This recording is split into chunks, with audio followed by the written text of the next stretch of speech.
मुझे तलाक नहीं चाहिए। शादीशुदा लोगों के लिए एक सीख। पत्नी ने न जाने क्या किया था कि पति ने उसे एक के बाद एक कई थप्पड़ जड़ दिए। हमेशा हर सिचुएशन को शांति से हैंडल करने वाली पत्नी भी इस बार इतनी अशांत हो उठी कि उसने अपनी चप्पल ही निकालकर पति को ओर फेंक दी।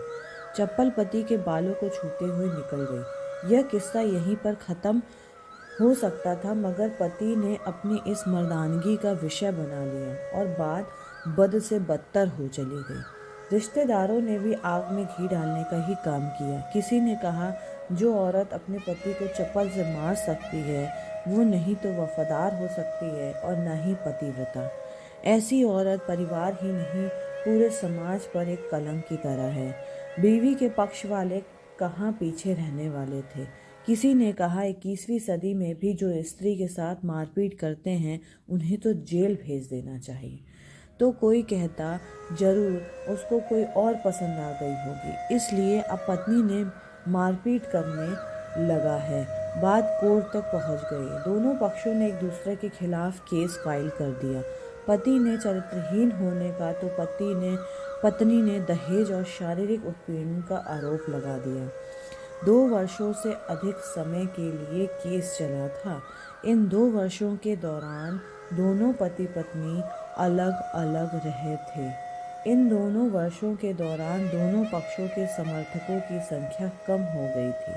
पहले जहां दोनों पक्षों के समर्थक का समूह होता था, अब गिने चुने लोग ही रह गए थे। पति और पत्नी दोनों की आर्थिक स्थिति भी इस समय के दौरान नीचे गिर चुकी थी। जिन्हें वो अपना शुभचिंतक समझ रहे थे, पैसे की बात आते ही उन्होंने भी अपना पल्ला झाड़ लिया था। अगर कोई देने को राजी भी नहीं हुआ तो मोटे ब्याज की शर्त पर। आखिरकार वही हुआ जो सब चाहते थे, डाइवोर्स।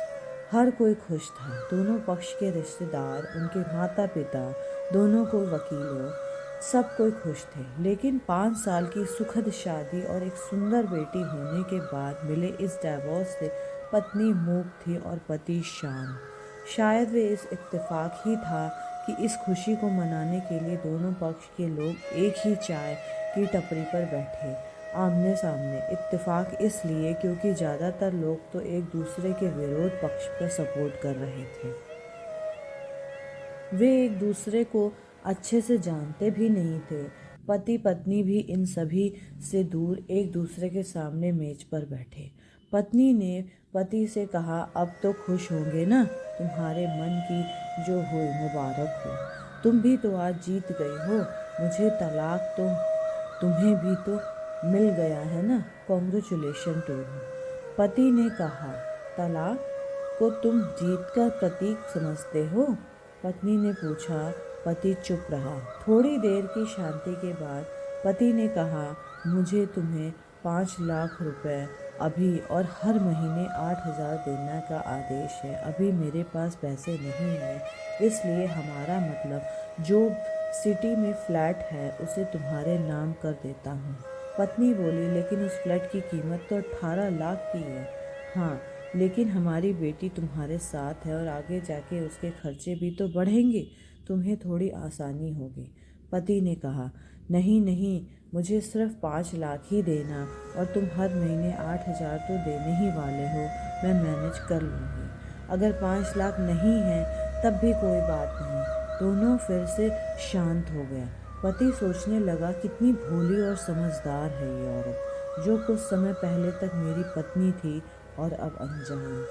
ये वही है जो कम से कम खर्चे से घर चलाती और पैसे बचाकर मेरे जन्मदिन और बर्थडे पर हमेशा मेरे लिए नए कपड़े खरीद लाती। कभी बीमार भी हो जाती तो पैसे बचाने के लिए मुझे मालूम न होने देती और घरेलू नुस्खों से अपना इलाज कर लेती। मगर घर में कोई और बीमार होता तो तुरंत डॉक्टर के पास ले जाती। मेरी ही मति मारी गई थी। मैं ही अपनी झूठी मर्दानगी के चक्कर में इतनी बड़ी गलती कर बैठा। पत्नी के दिमाग में भी उथल पुथल चल रही थी। अभी भी वैसा का वैसा ही है। पहले भी खुद से ज़्यादा हमारे बारे में सोचता था, अब भी वही कर रहा है।